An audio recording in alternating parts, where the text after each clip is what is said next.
una derrota sin igual. Hace unos meses o años les había yo mostrado esta imagen. ¿Sí se alcanza a ver qué es? Es un guarache. Pero ¿qué tiene el guarache? ¿Qué tiene el guarache?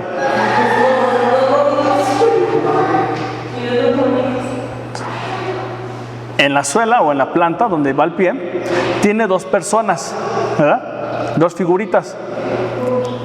Por ejemplo,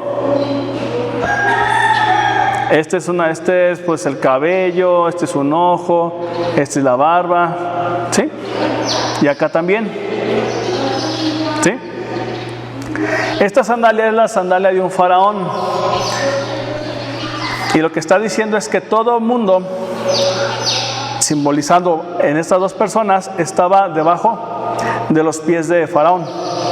Fíjense, inclusive en aquel tiempo se utilizaban estos símbolos de poder y de autoridad. ¿Para qué? Para decir, yo estoy encima o sobre de, diciendo yo tengo autoridad sobre tal persona o tal pueblo. Fíjense hasta dónde llegaba este símbolo, y es lo que muchas veces necesitamos entender. Dios nunca es tomado por sorpresa, ya sea por las acciones de los seres humanos o espirituales. Dios no reacciona, sino que acciona de acuerdo con su presencia. Cuando Satanás se rebeló contra Dios, no fue sorprendido y menos se rascó la cabeza para ver qué podría hacer ante esta eventualidad. ¿Sí? ¿Qué es lo que hace Dios? Acciona. ¿Qué es accionar y qué es reaccionar? Vamos a ver. Necesitamos aprender a vivir confiados en que Él tiene el control de todo. Ese es el detalle, que yo necesito aprender a que estoy sujetado y sometido a la voluntad de Dios. Así como vimos la chancla, ¿sí?, que le daba a Faraón autoridad y potestad sobre pueblos, diciendo, pues este pueblo es mío, entonces yo tengo poder y autoridad. Y es lo que muchas veces necesitamos entender, que yo estoy debajo de, que soy un siervo. Sí, soy hijo también, pero también soy siervo de Dios. Y eso me lleva a mí a estar sometido a una voluntad. Mateo 6:8 nos dice, porque su Padre, ¿qué? Sabe, Él entiende lo que ustedes necesitan antes que ustedes lo pidan. Filipenses 4:6, por todo estén afanosos. ¿A que sí?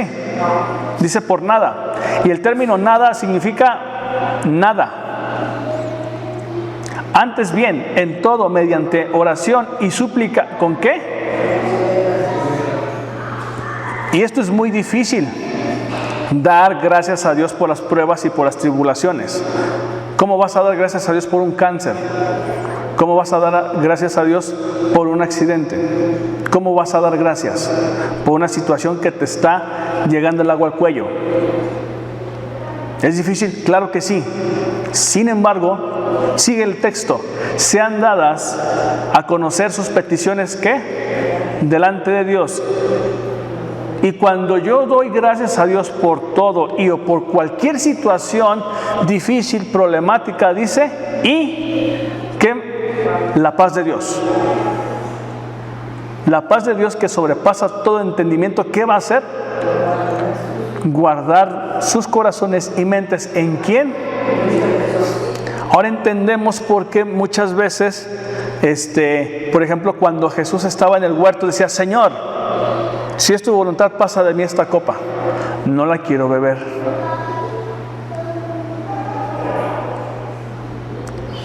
Y es lo bonito porque Jesús ahí está diciendo, no quiero hacer mi voluntad. Y a pesar de que pudiera hacerlo, no la voy a hacer porque estoy consultándote primero. Yo no quiero, por así decirlo, dirá Jesús, yo no quiero. Pero si tú quieres, sí. ¿Y qué pasó? que se sometió. Cuán difícil es dar gracias a Dios, pero también nos trae a nosotros una paz. La paz de Dios que sobrepasa todo entendimiento. ¿Por qué estás feliz? No lo sé. Cristo me ama, Cristo me salva. ¿Pero por qué? Porque ya lo vive, ya lo ha experimentado. Cuando un cristiano lo experimenta, le es difícil dejar de adorar a Dios. ¿Por qué? Porque lo está experimentando. Lo que precisamente veíamos ayer en un estudio. Entonces, a través del Espíritu Santo deberíamos aprender más a accionar y un poco menos a reaccionar. ¿Qué es eso? Accionar. Es un comportamiento controlado. ¿Sí?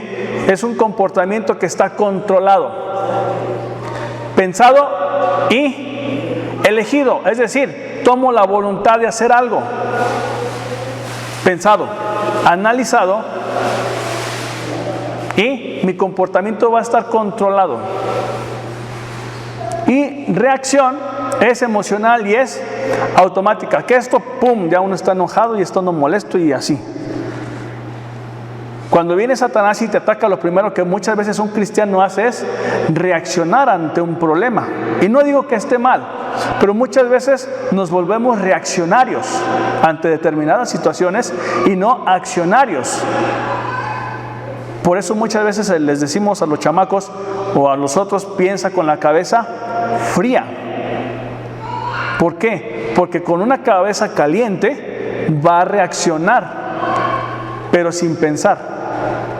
Y lo que muchas veces necesitamos nosotros es pensar. ¿Qué es lo que hace Satanás? Te hace que reacciones y que no pienses. Ese es el problema. Sí. ¿Por qué? Porque Él no quiere que pienses. Él no quiere, a ver, Señor, deja consultarte 5 minutitos para ver cómo reacciono, cómo le voy a hacer aquí. ¿Se fijan? Y es lo que hace Él. Por ejemplo, el texto cuando dice, Satanás anda como león rugiente a quien devorar. Cuando tú ves el león o cuando ves el problema, muchas veces reaccionas. Pero cuando tú le estás cazando, porque se esté en alerta. ¿Qué quiere decir? Que tú vas a accionar, que estás pensando qué es lo que va a ocurrir, que estás viendo, te estás preparando, estás accionando. ¿Qué es lo que Dios siempre ha querido? Que accionemos. Por ejemplo, Juan 16:13 nos dice, pero cuando venga el Consolador, el Espíritu de verdad, Él os guiará a toda la verdad, porque no hablará de su propia cuenta, sino que hablará todo lo que oyere. ¿Y qué pasa? ¿Se fijan? ¿Cuántas veces le habló el Espíritu Santo a Pablo de una catástrofe o una calamidad? ¿Cuántas veces se le apareció? Fueron bastantes, ¿verdad? Por ejemplo, cuando vine a una fiesta aquí al templo de Jerusalén, el Espíritu le revela, Pablo, te vas a ir preso. Pablo, va a ocurrir esto. Pablo, va a pasar esta cosa. ¿Qué estaba haciendo el Espíritu Santo? Le estaba revelando, le estaba informando. ¿Y qué iba a hacer? ¿Cómo iba a accionar Pablo? ¿Reaccionar o iba a accionar? Iba a accionar. Si el Espíritu me está diciendo que yo voy a ir preso, ¿qué yo voy a hacer? Simplemente accionar. Y es lo que muchas veces necesitamos, convivir bajo el abrigo del Altísimo, porque es ahí donde yo encuentro esa guía. Lo que está de verde, dice, cuando venga el Espíritu Santo, dice, Él te va a guiar. Él te va a guiar cuando estemos con el Espíritu Santo. Nadie más. No es el pastor, no es la prédica, es el Espíritu. Ese que te va a guiar, ¿a quién? A toda la verdad. Pero también les dice, y les hará saber las cosas que habrán de venir. ¿Se fijan? O sea, un cristiano no debe de reaccionar, porque se supone que el Espíritu Santo te está revelando qué es lo que va a pasar antes de que pase. Simplemente te está avisando antes de tiempo. Entonces, esta es una enseñanza para nosotros de que si yo reacciono ante una eventualidad, es porque muchas veces no permitimos que el Espíritu Santo trabaje en nuestra vida. Pero cuando Él me hace saber lo que va a pasar, yo estoy entonces accionando. Pero eso solo se logra de una forma: teniendo comunión con el Espíritu Santo. ¿Es difícil? Sí, pero no es imposible. Por eso dice que Él nos va a guiar. Por eso vamos al primer punto. Somos llamados para la alabanza de su gloria, Efesios 1:6. Para la alabanza de la gloria de su gracia, con la cual nos hizo aceptos en el amado. Y de ahí nos vamos al versículo 4. Según nos escogió en Él antes de la fundación del mundo. ¿Se fijan? Ya lo sabía. ¿Qué es lo que tenía que pasar? Que ocurriera en el tiempo. Ya sabía que iba a rescatar a Moisés, a Enedina, a Ada, a Saúl. ¿Qué es lo único que faltaba? Que usted y yo naciéramos. Pero antes de la fundación, antes de crear el cielo y la tierra, de acuerdo en Génesis, antes de la fundación del mundo, Él ya estaba pensando en ti. Estaba pensando cómo te iba a rescatar. Estaba pensando que ibas a estar sentado en esa silla. ¿Qué es lo que pasaba? ¿Qué es lo que faltaba? Este momento que llegara. Fíjate. ¿Para qué somos rescatados? Para alabanza de su gloria. Veíamos que Satanás tenía una posición privilegiada y ahora nosotros la poseemos. Por eso Satanás te odia, nos odia a la iglesia. ¿Por qué? Porque las funciones, y esto ya lo habíamos visto en estudios anteriores, las funciones que tú y yo desempeñamos, Él antes las desempeñaba. ¿Qué es lo que pasó? Las perdió. Y ahora Dios te pone ahí, en ese lugar.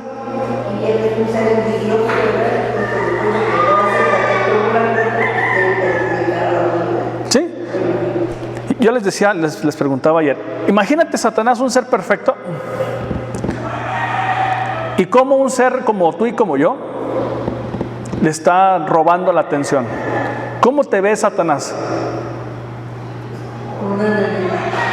Fíjate, está diciendo, ¿a poco me va a quitar mi puesto? Ah, no, ya me quitó el puesto. Este mortal, yo perfecto, guapo, inteligente, sabio, sacerdote, ¿a poco me va a quitar el puesto? ¿Te fijas cómo te ve? Es lo que les decía ayer. ¿Te das cuenta cómo te está viendo? Entonces, hermanos, tenemos mucho que hacer. 2. La derrota de Satanás ya estaba planeada. Hebreos 2:16. Pues ciertamente no vino a auxiliar a los ángeles, sino de los descendientes de Abraham. Por eso era preciso que en todo se pareciera a sus hermanos, para ser un sumo sacerdote fiel y compasivo al servicio de Dios, a fin de obtener el perdón de los pecados del pueblo. ¿Se fijan? Dios no vino a auxiliar a Satanás ni a sus ángeles, pero sí a la descendencia de Adán. Jesús vino a rescatarte, preparó un muñeco de carne y hueso, porque Adán fue engañado por el maligno. Con que Dios les ha dicho. ¿Se fijan? ¿Qué le interesaba a Satanás? No sé si recuerden que yo les había dicho que Dios le dio al hombre una cosa y que a Satanás no le dio. ¿Se acuerdan? Autoridad. Satanás quiso ser igual a Dios, quiso tener poder como Dios, y ¡fum!, te vas para el suelo. ¿Y qué le dice Dios al hombre? Cuando le dice gobiernen, les da autoridad. O sea, ni Satanás no la tenía. ¿Qué es lo que buscaba Satanás? Autoridad. ¿Y qué hizo? Se las arrebata. ¿Cómo? Con que Dios les ha dicho esto. Por eso les había dicho en los estudios, y todavía tengan cuidado con Satanás, porque él sabe cómo atacarte, cómo destruirte. Es fácil que lo haga. ¿Por qué? porque sabe la condición que tienes tú y yo. Pero ahora con la condición de que somos nuevas criaturas, le es más difícil, porque hay alguien que pelea contigo. Se llama Dios, se llama Jesús, se llama Espíritu Santo. Digan. Otro propósito de Jesús al venir a la tierra era para sellar la sentencia de Satanás que su padre dictaminó contra él.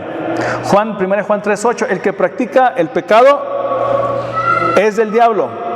Aquí la palabra es del diablo, quiere decir, tiene la misma actitud, la misma genética, el mismo actuar. Porque el diablo peca desde el principio. Para esto apareció el Hijo, fíjense, para esto apareció el Hijo de Dios. Para deshacer las obras del diablo. ¿Para qué apareció Jesús? ¿Se fijan? El Evangelio tiene dos aspectos. Uno, salva al hombre del pecado. Él vino a buscar y a salvar lo que se había perdido. Y en el proceso de salvar, dos, destruye al responsable de la entrada del pecado en el universo.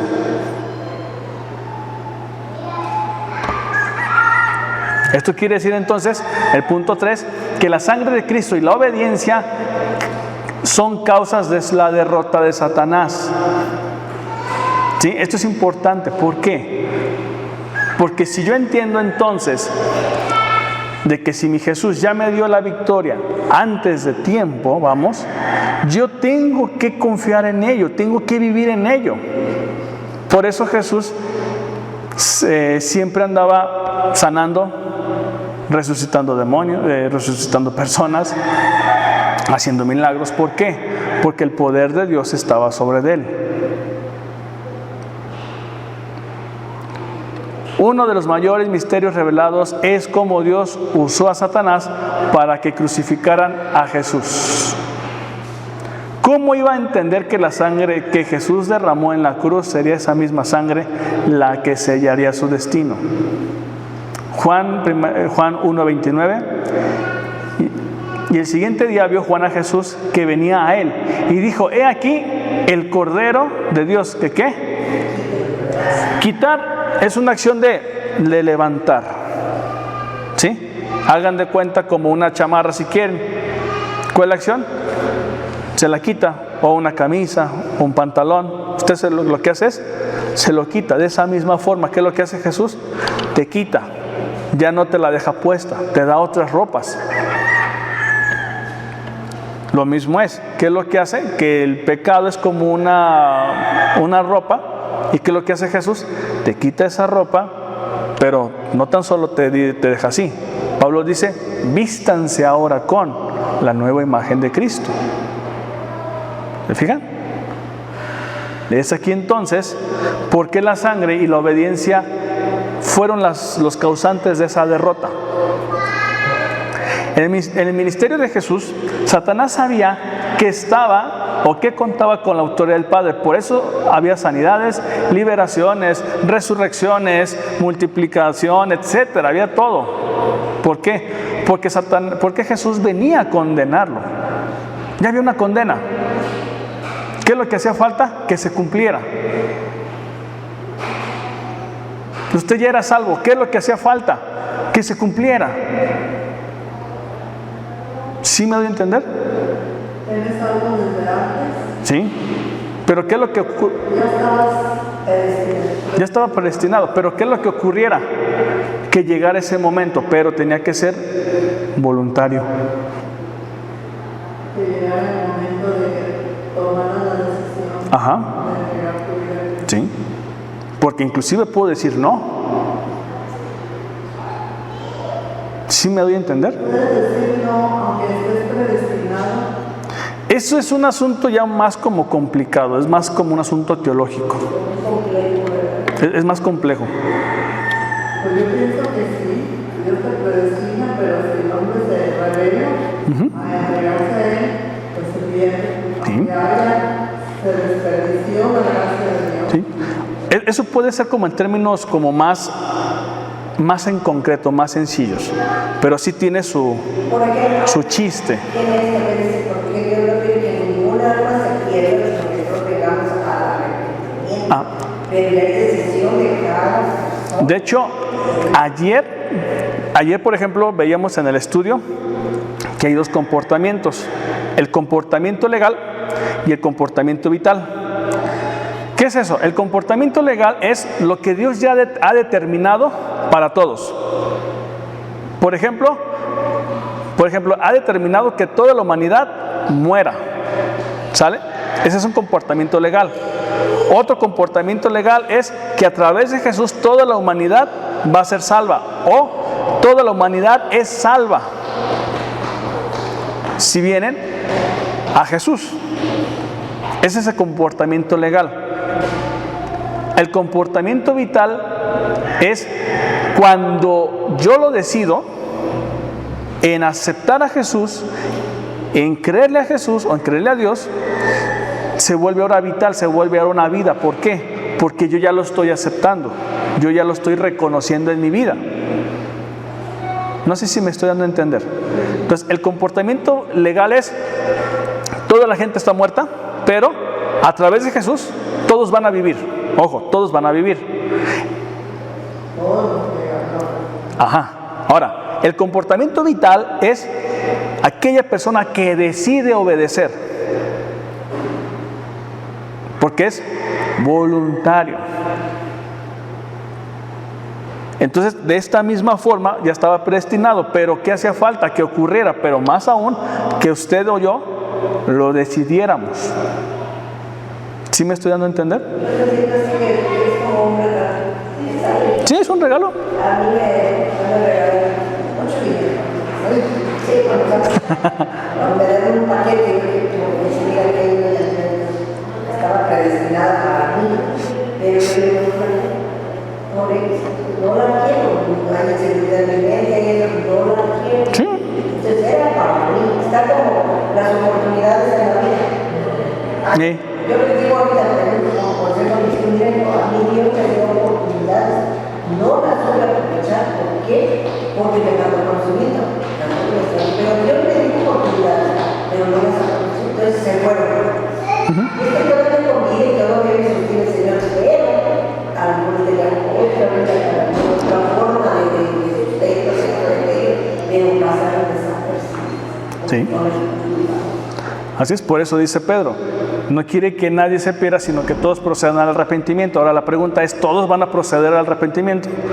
No necesariamente. ¿Por qué? Porque incluso en Apocalipsis veíamos cómo Dios los castigaba y dice: y ni así se arrepintieron. ¿Por qué? Por la dureza del corazón.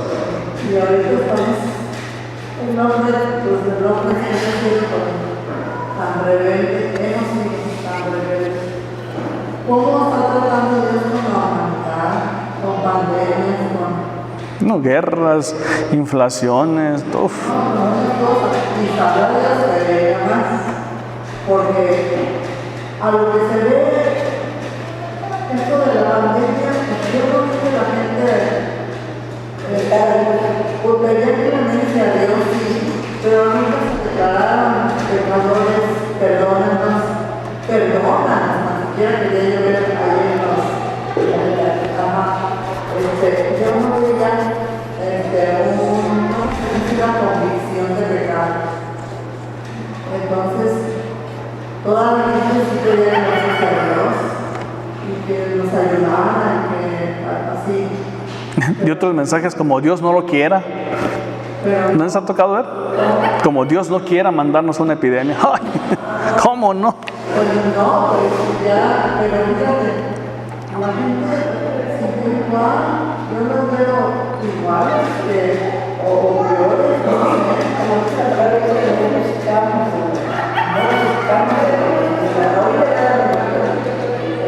y tiene muchos problemas económicos de trabajo, y me dice, ¿y qué es lo que se abundan las chenadas?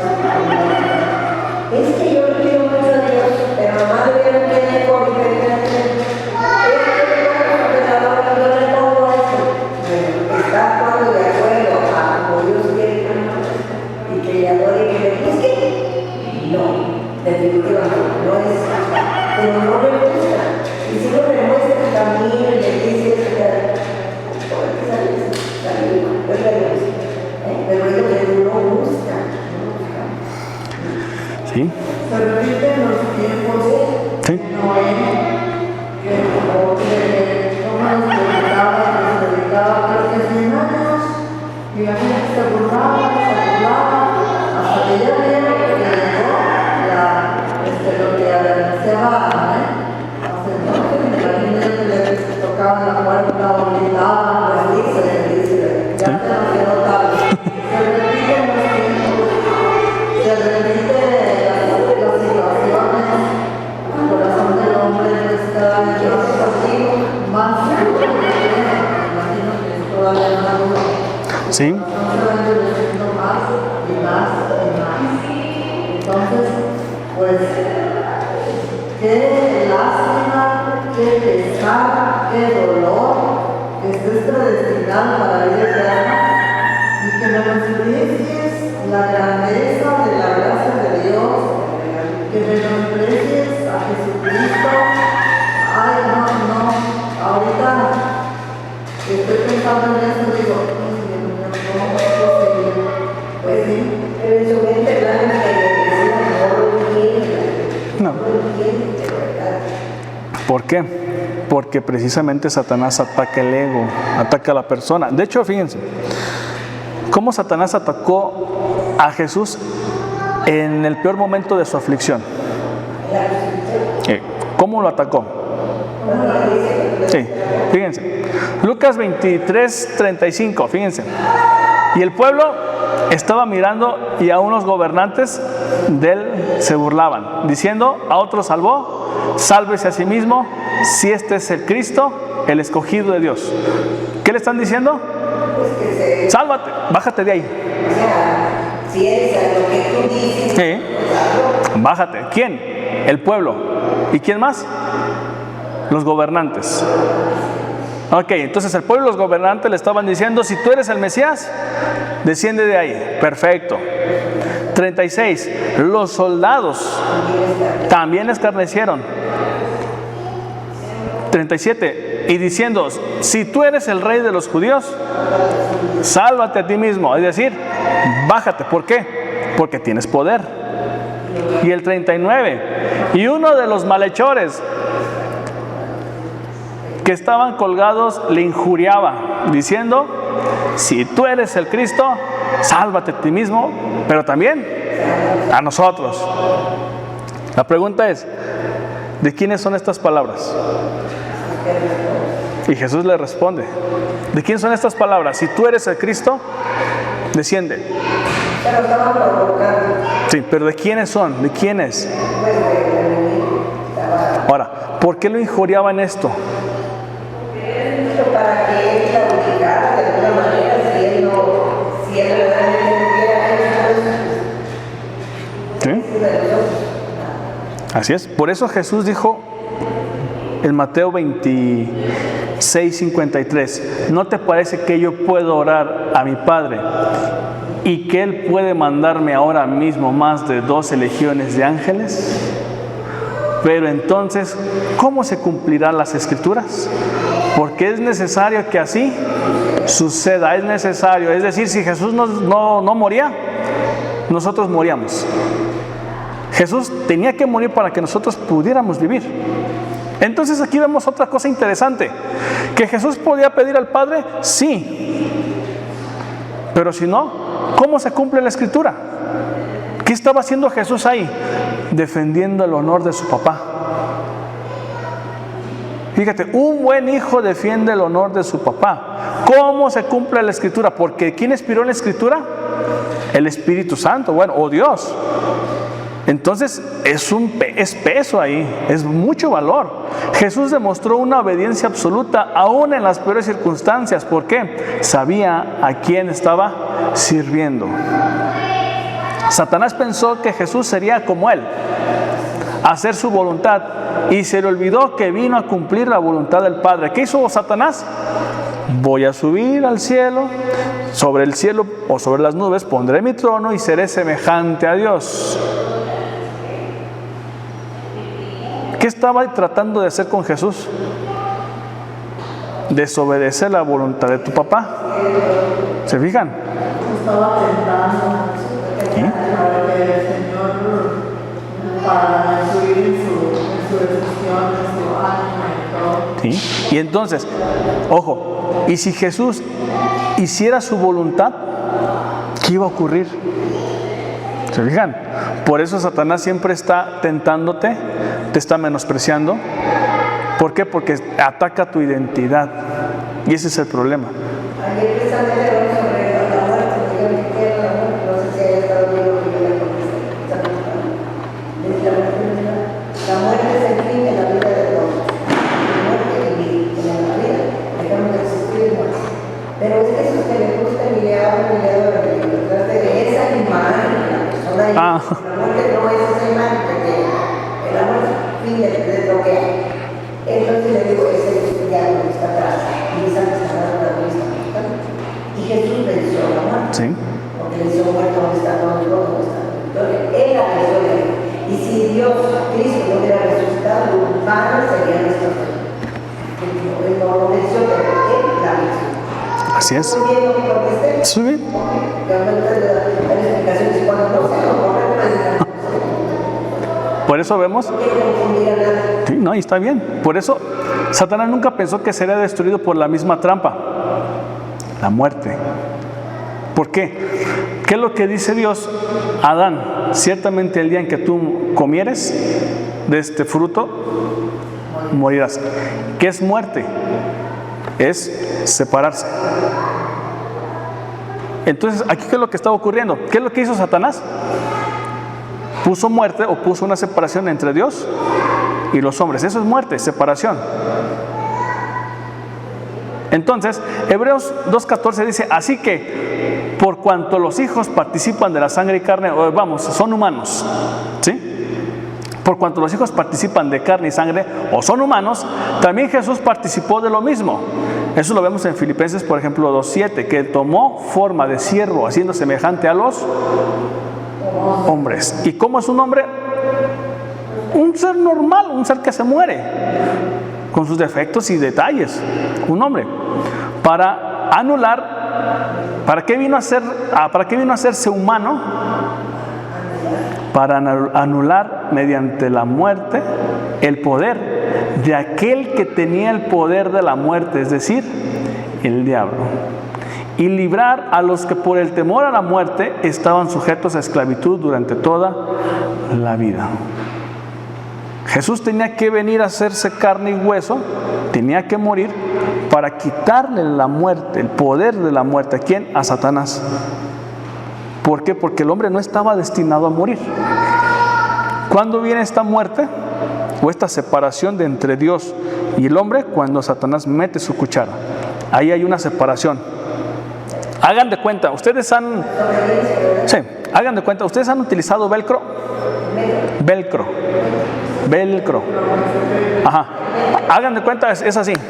Entonces, cuando usted lo separa, ¿sí? Haga de cuenta que usted y Dios eran el velcro. Y cuando separamos, hasta suena feo. Sí, eso es separación. Eso es muerte. ¿Qué es lo que hace Satanás? Nos separa entre Dios y nosotros.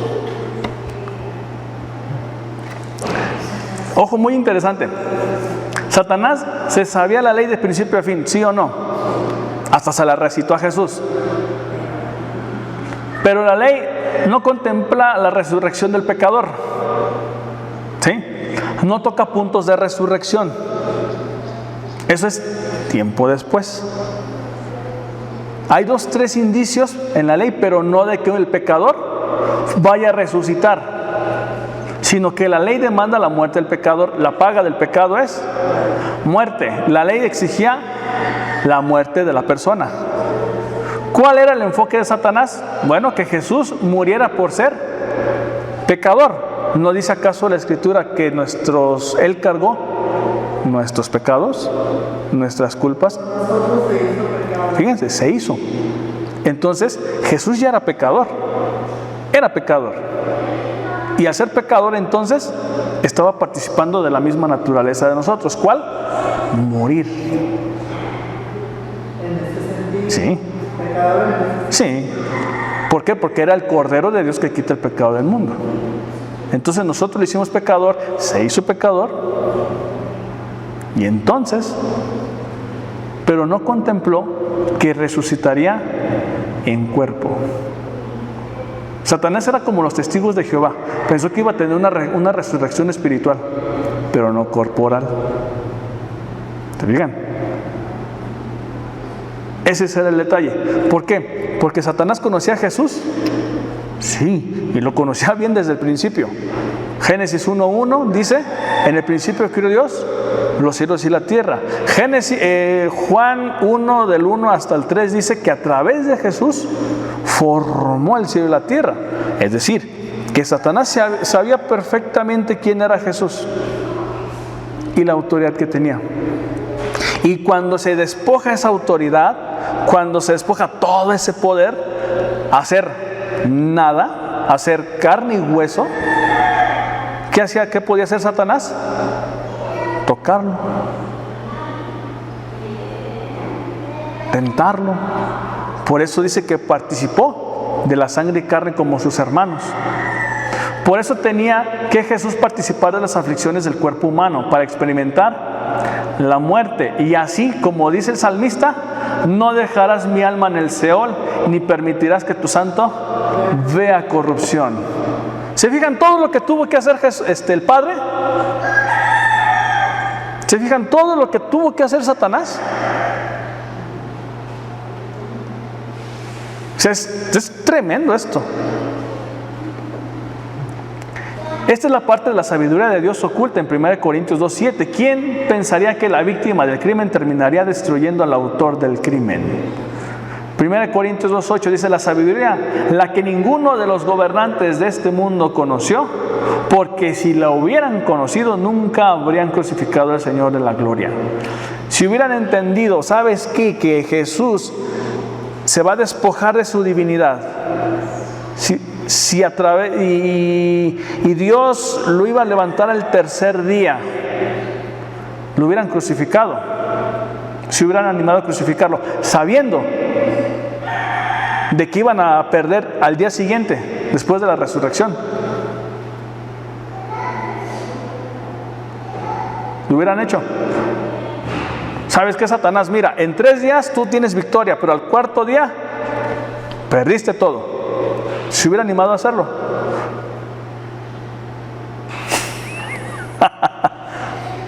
Por eso dice: porque si la hubieran conocido, que la sabiduría, es decir, lo que iba a ocurrir, ¿se hubiera animado?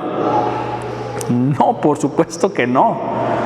¿Satanás se hubiera animado a rebelarse delante de Dios y sabría cuál sería su destino? No.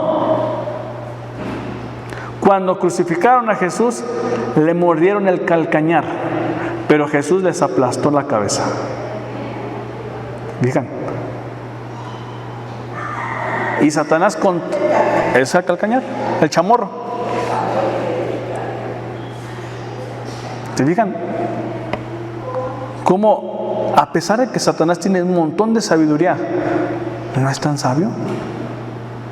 Y se fijan cómo nosotros, que deberíamos de ser sabios a través del Espíritu Santo, no somos tan sabios. Y es ahí donde entonces necesitamos pedir esa sabiduría divina. Dios, ¿qué quieres que haga? Dame sabiduría, dame entendimiento, dame la capacidad de entender, porque para eso está. Si Satanás con toda esa sabiduría no previó eso, imagínate si Dios nos da sabiduría divina. Imagínate si la pides con fe. ¿Qué no podrías hacer? ¿Qué no podría hacer, hermano, hermana? Digan, hermanos, el maligno ya está vencido por Jesús, pero debemos vivirlo. Muchas veces decimos: sí, ya está vencido, pero muchas veces nos dejamos doblegar por él. No tan solo de oídas, sino que sea una realidad de nuestra vida. Si tienes a Jesús, debes tener la victoria que Él te dio. Apocalipsis 1:8. Y el que vivo y estuve muerto, mas he aquí que vivo por los siglos de los siglos, amén. Yo tengo las llaves del Hades, de la muerte y del Hades. Y yo pregunto, si Dios es por ti, ¿quién puede ser contra ti? Si la persona tiene un problema con la muerte, voy a regresar. Aquí, versículo 15. Y librar a los que por temor a la muerte, ¿quién tenía temor a la muerte? ¿Se fijan? ¿Quién tenía temor a la muerte? Dice, estaban sujetos a toda la vida. Yo tengo miedo de morir, bueno, por ejemplo, es que no sé a dónde voy a ir. ¿Qué es lo que hace Jesús? Le quita las llaves del Hades y de la muerte y dice, yo las tengo. Esto quiere decir, hermanos, con mucho cariño, no debemos entonces de tenerle miedo a la muerte. ¿Por qué? Porque Jesús le arrebató las llaves a quien tenía el imperio de la muerte. Por eso decía que estábamos como esclavizados por temor. Y cuando Jesús dice, matanga, dijo la changa,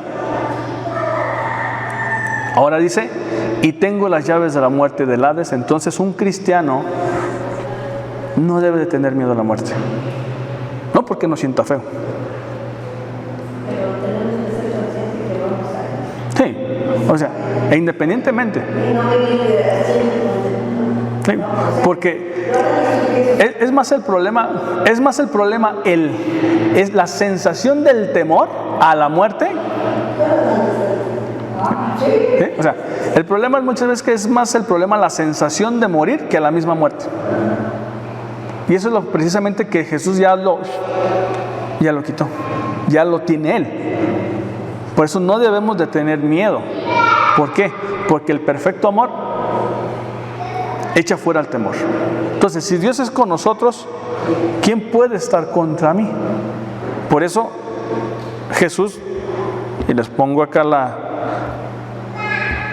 chancla, así está, aquí está, imagínate, aquí está el diablo, aquí está el diablo, y tú eres quien tiene la sandalia. Mira, allí estábamos nosotros abajo de esa chancla, ¿Sí? Satanás, y Dios nos libró. Y las personas que no han creído en Él y que están regresando, siguen abajo de la chancla del diablo. ¿Sí? Y ahora nosotros que somos hijos, ¿sí? Y ahora nosotros que somos hijos, ahora estamos al revés. Nosotros tenemos que tener a Satanás aquí. Incluso Pablo lo dice, que ustedes le van a poner la cabeza. Pero ese es el detalle, que muchas veces le tenemos hasta piedad, cuando Él no la tiene.